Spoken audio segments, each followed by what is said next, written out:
My name is Eugene Wright. And I'm Doug Taylor. And this is More Spiritual Than Lyrical, the conversation. I love it.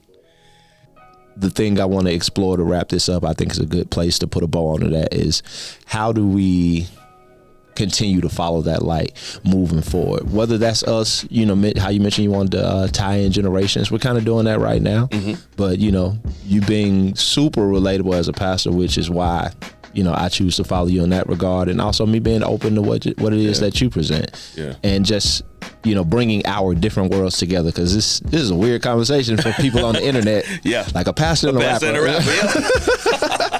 So how do we keep this going, and how do we continue to follow God's light and be of service to each other, but also for the greater good of just our fellow man? No, that's a very good question, and I think it's layered. For me, it starts with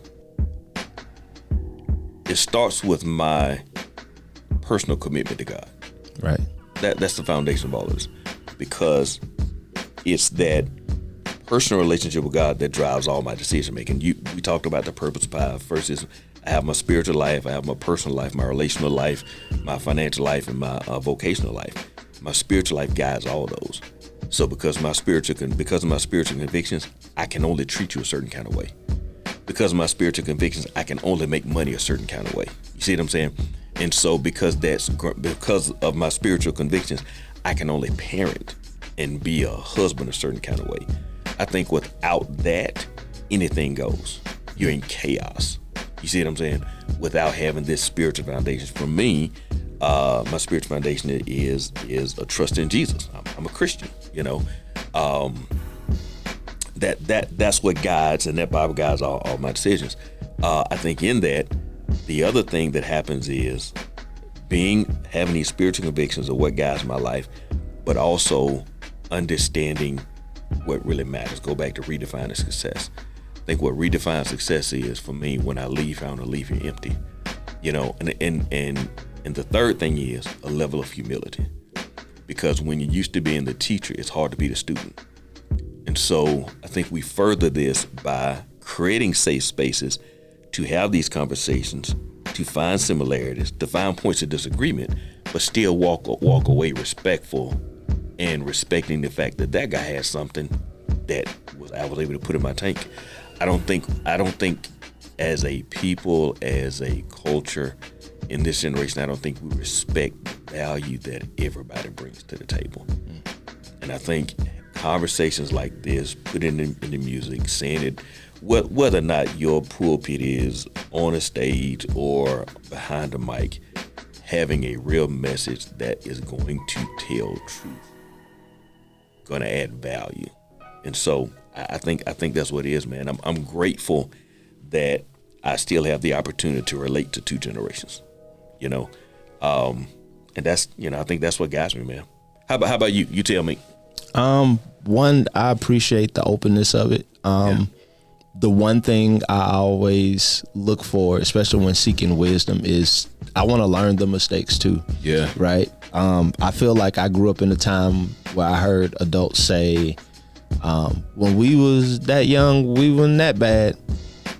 And they just leave it there, but they never told us what they actually did. Yeah. You know what I'm saying? Yeah. And it was like, man, like, you just make me feel like I'm the worst thing in the world. Yeah. Like, yeah. So what's like, but of course, as you learn and you come of age in this stuff too, you can see that your parents or the adults that guided you when you were a child made their mistakes. It's obvious that they made their mistakes, or their life wouldn't be the way it is right now. You know what I'm saying? So sometimes we can look and see it. Yeah. But then there are other times where you can't see it because it's masked by what is quote unquote seen as, you know, successful on a surface level. Absolutely. So for me, my guiding approach when I'm working with the younger generation is to tell them the mistakes that I made. Like, absolutely. I never want to treat them like they bad. Same thing we mentioned earlier, giving them time to grow, never losing track that I was also once just like them. Yeah. You know what I mean? Yeah. And for me, it's undeniable because I still got the records I made when I was like that, you know, outside of music. But it was just like, I mean, in the music space, but even outside of that, like, my track record, my story, it all points to that same type of beginning. So who am I to deny that part, because that wouldn't be me bringing my full authentic self. Absolutely. So I think like one, being comfortable with bringing your full self in any space, as we do, but with bringing your full self doesn't mean being disrespectful. Absolutely. And also, as people bring their full selves, it means accepting who they are, what they are, how they are, and also going out of your way to meet people in a certain space. You know what I mean? Sure. Like, who may or may not think like you. Exactly. And I think that's wisdom, to sit in spaces where there are some differences. Exactly. Because you gave a shout out to, you talked about music and more. Mr. Rashid was one of my mentors. Mm-hmm. He was Muslim, I was a Christian, and he taught me about business. He taught me about fathering. He taught me about the Quran. He taught me stuff about the Bible. But you have to be brave enough to be in spaces where you don't have to be the teacher. I think it's funny you mentioned that. Like you said that earlier, and I was like, man, he's hitting it on the nose with a hammer. Like, I had a song that I put out. This album is a 10-year anniversary of another album I did called Universal Understanding. And in that song, I have a bonus record called Students, but in it says, students become the teachers, don't shit on the young niggas. One day you're going to really need them. Oh. Like, you know what I mean? So I said that 10 years ago, just like to hear you say it gives me confidence, and it affirms that I feel like I'm stepping, my bad, Chris. It feel like I'm stepping on the right path. Yeah.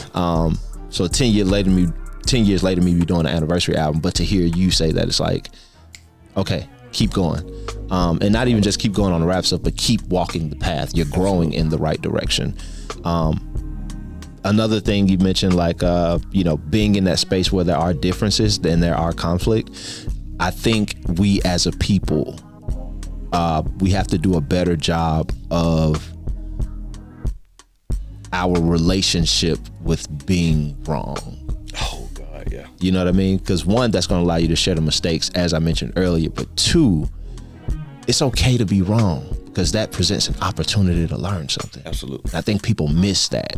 They just look at it like, oh, you got the wrong answer, and they just hit a buzzer. It's embarrassing to be wrong, but It's like, being wrong is okay. It can be something to be celebrated, because that means you have an opportunity to learn something. Absolutely.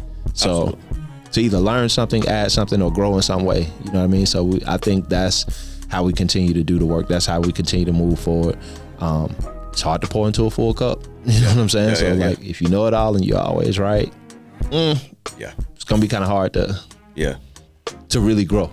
So I think that, that's how we continue to follow guys, like, and staying humble in that, like, knowing like I don't always have the answers. Most of the time I probably don't.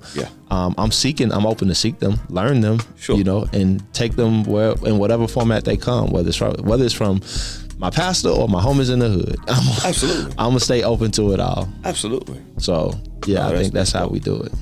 I think that keeps us rounded, keeps us relatable,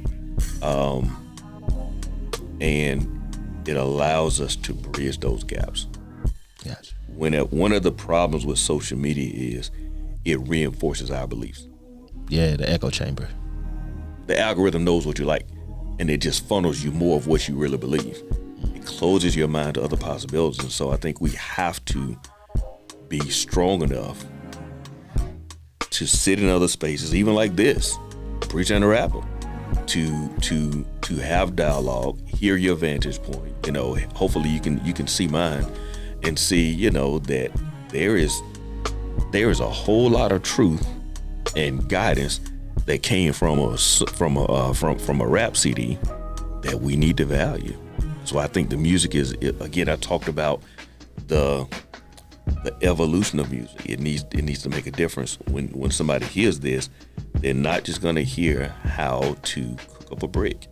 They're going to hear about mentorship, and they're going to hear about, which I think everybody needs to copy it. Everybody needs to get it, because shameless you're going to get something. Shameless plug.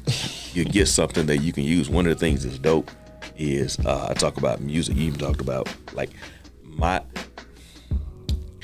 grandkids could listen to some Poor Righteous Teachers and learn something. Right. I would never let my kids listen to NWA. I'd never let my grandchildren listen. Now, I grew up on NWA. I loved it. I loved it. E4 for Zag, and dude, I loved that. That's what I was. But I also know the effects of it, because I lived through it. Absolutely. But I can let my grandchildren 20 years from now listen to something that KRS-One said. You know, and there's some, I don't follow as much current rappers, now. I did listen to Clips, the Clip CD. Yeah. The production on Clips is dope. That was hard. The production is dope. It's like a Martin Scorsese gangster film. Yeah. Like, it's beautiful. It's beautifully done. I can't be mad at it. The art in it is the art. Sure. But it goes back to what you said about being, more spiritual and lyrical. It's not just that it sounds good, but it actually deposits something that's going to help. And I just appreciate anything that's going to help people get better, whether it's music, whether it's a sermon, whether it's a class, whatever it is. We in the business of making people better, bro. Exactly. So, and you've made me better with this conversation. I appreciate it. Thank you, man. You've made me better in order to have this conversation. This is residue of what you've deposited into me since you came into my life. And what I would say, like, yes, listen to him. Go get the album. But I need to make an album. Yeah. But what I want you to take from the album is that it's okay to start your own spiritual walk. Sure. This is just a product of mine. You know what I mean? So you're getting to see me do it firsthand. I ain't telling you to do something I ain't done. You know what I mean? Like, I'm walking it and I'm learning it as we go. I ain't no finished product. You know what I mean? But it's okay to start. It's okay to seek it. It's okay to find it in your own way. That's what I want people to take away from not only the album or the book, but this conversation in general. And that it's more steps to come. It's more things to grow. Who knows? We might have to do this again and tap in another time. Absolutely. If you got an idea for something. No, it's a journey. Purpose is a journey. Purpose is not discovery. It's a journey. People think they're gonna hit this one decision, this one thing, and let them know the purpose of life. It's not it, bro. It's a journey that happens over a series of interactions and exchanges and experiences and information. It's a journey, dude. Yes. Well, thank you for coming through and having this conversation, taking this conversational journey with me. I would be greatly remiss if, people done sat through 5 episodes of this, however much we divided up into 4 or 5 episodes of this.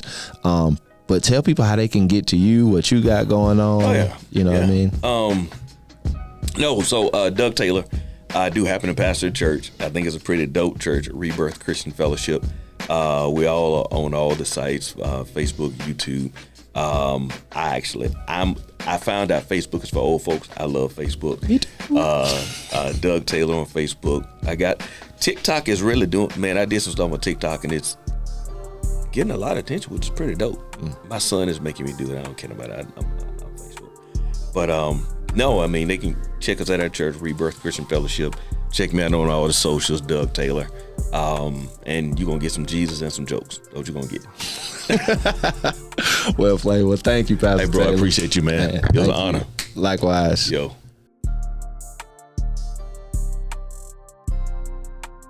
If you haven't heard, Sit Down Sessions is a one-of-a-kind experience started right here in Birmingham. Come out to hear some of the best talents in the city as we provide you with lyrics and highlighters to choose your favorite lines and ask the creators themselves what it all means. We have a dope lineup with sounds by The Phase and Octopus, G.I. Magus as the host, along with special guests Specs the Great and Seven Rich. Can't forget about myself. My name is Eugene Wright, and we'll not only be celebrating my birthday, but the release of my new album and book, More Spiritual Than Lyrical. Advance tickets are $20 and includes lyrics, seating, and the Sankofa Suite gear bundle. For those that want to level up their experience, the Plus Pack gets an included copy of the new book and CD. The Max Pack gets you an additional book for the Ubis Cube and official art poster, while the Ultra Pack gets everything mentioned, plus a t-shirt, hat, and the album on vinyl. We may have to ship that to you. So get your tickets now and pull up to the Greenhouse at 602 19th Street, Ensley on Friday, September 5th. Can't wait to see you at the Sit Down Sessions for More Spiritual Than Lyrical, brought to you by The Flourish and Sankofa Suite, a creative culture company.